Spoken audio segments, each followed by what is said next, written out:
Fernando. Tayo ang buhay sa larawan. Magandang umaga mga estudyante.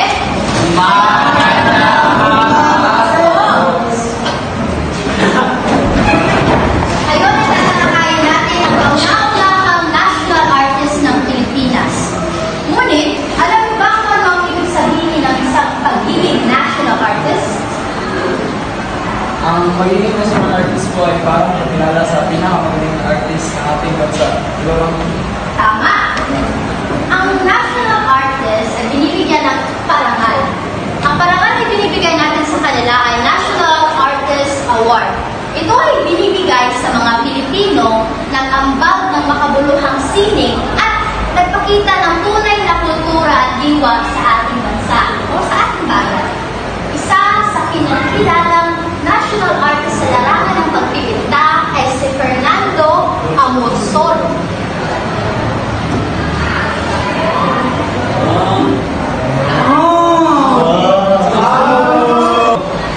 Ano po ba si mga painting ginagawa niya, ma'am? Bakit siya ay naging sikat? Ang mga obra ni Amorsolo ay nagpapakita ng mga tanawin sa Pilipinas. Mga bukirin, mga magsasaka, ang kalikasan at ang mga tradisyonal na eksena. Siya ang nagbigay buhay nito. Ito ay simple, ngunit puno ng kagandahan ng ating pagiging isang Pilipino. Fernando. Parang narinig niya po ng magaling sa paggamit ng liwanag sa kanyang mga painting. Tama. Si Amorsolo ay kilala sa tinatawag na play of life. Kung makikita niyo sa kanyang mga pintura, sa kanyang mga gawa, makikita natin kung paano niya naipinta ang sinag ng araw sa balat ng mga magsasaka.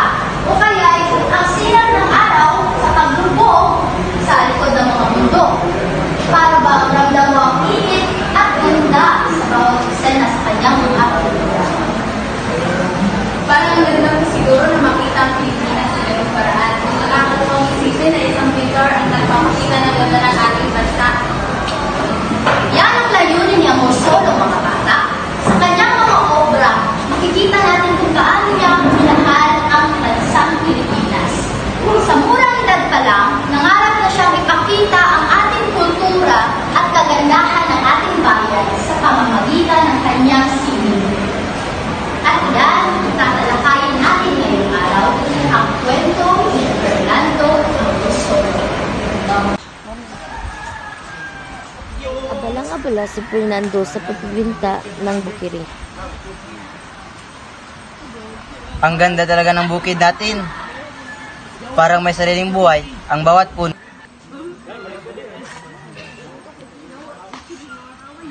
Anak, napakaganda ng iyong ginagawa. Nakikita ko ang pagmamahal mo sa bukid sa bawat linya ng iyong guhit. Oo, ina. Gusto ko ipakita ang ganda ng buhay sa bukid. Sana isang araw makilala ang ating kwento. Dumating ang tatlong magsasaka at pumunta sila kay Fernando.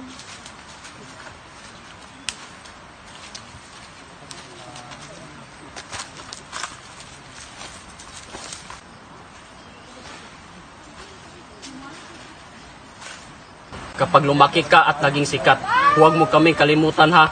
Andito lang kami palagi sa bukid. Oo nga po, kuya. Bawat galaw ninyo, bawat patak ng pawis ay parte ng kwento ng ating bayan.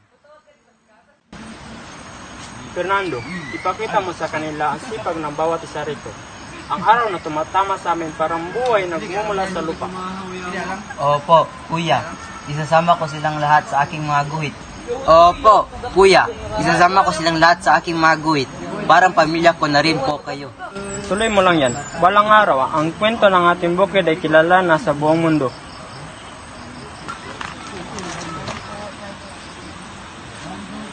Huwag mong kalimutan, Fernando, ang mga hayop, ang mga halaman, at ang bawat liwanag dito. Lahat ng ito ay parte ng ating kasaysayan. Oo, kuya. Pangako, isasama ko silang lahat sa aking mga guhit. Parang pamilya ko na rin po kayo. Proud kami sa iyo, Fernando. Dalhin mo ang aming kwento kahit saan ka man makarating. Fernando, dalhin mo ang ating kwento sa bawat guhit mo. Ang bukid nito ay mayaman. hindi lang sa ani, kundi sa kwento at pangalan. Oo, ina, pangako, dadalhin ko ang kwento ng ating bukid sa buong mundo. Pas ang ilang taon at ngayon malaki na si Fernando.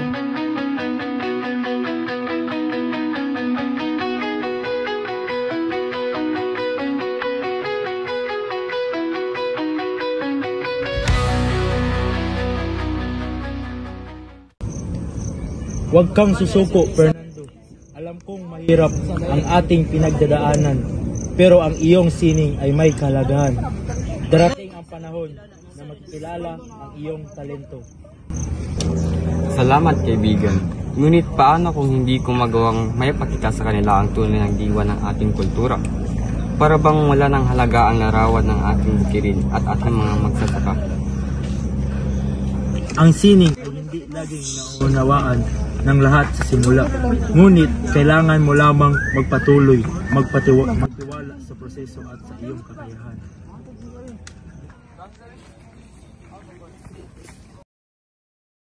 Sir Amorsolo, sana po balang araw maging kasing galing ko rin kayo.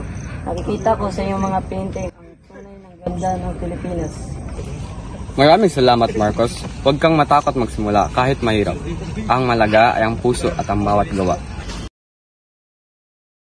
Mga kababayan, kilalanin natin ang tunay na hiyas ng ating kultura, si Fernando Amorsolo. Dahil sa kanyang mga gawa, binigyang buhay niya ang ating kultura, ang ating magsasaka at ang ganda ng ating bayan.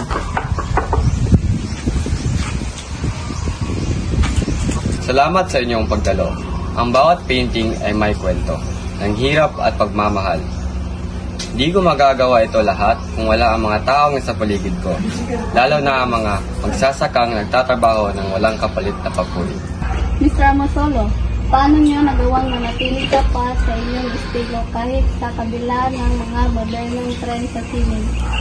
Naniniwala ako na ang bawat sining ay nararapat magbigay pugay sa pinagmulan. Ang kulturang Pilipino ay ang aking inspirasyon.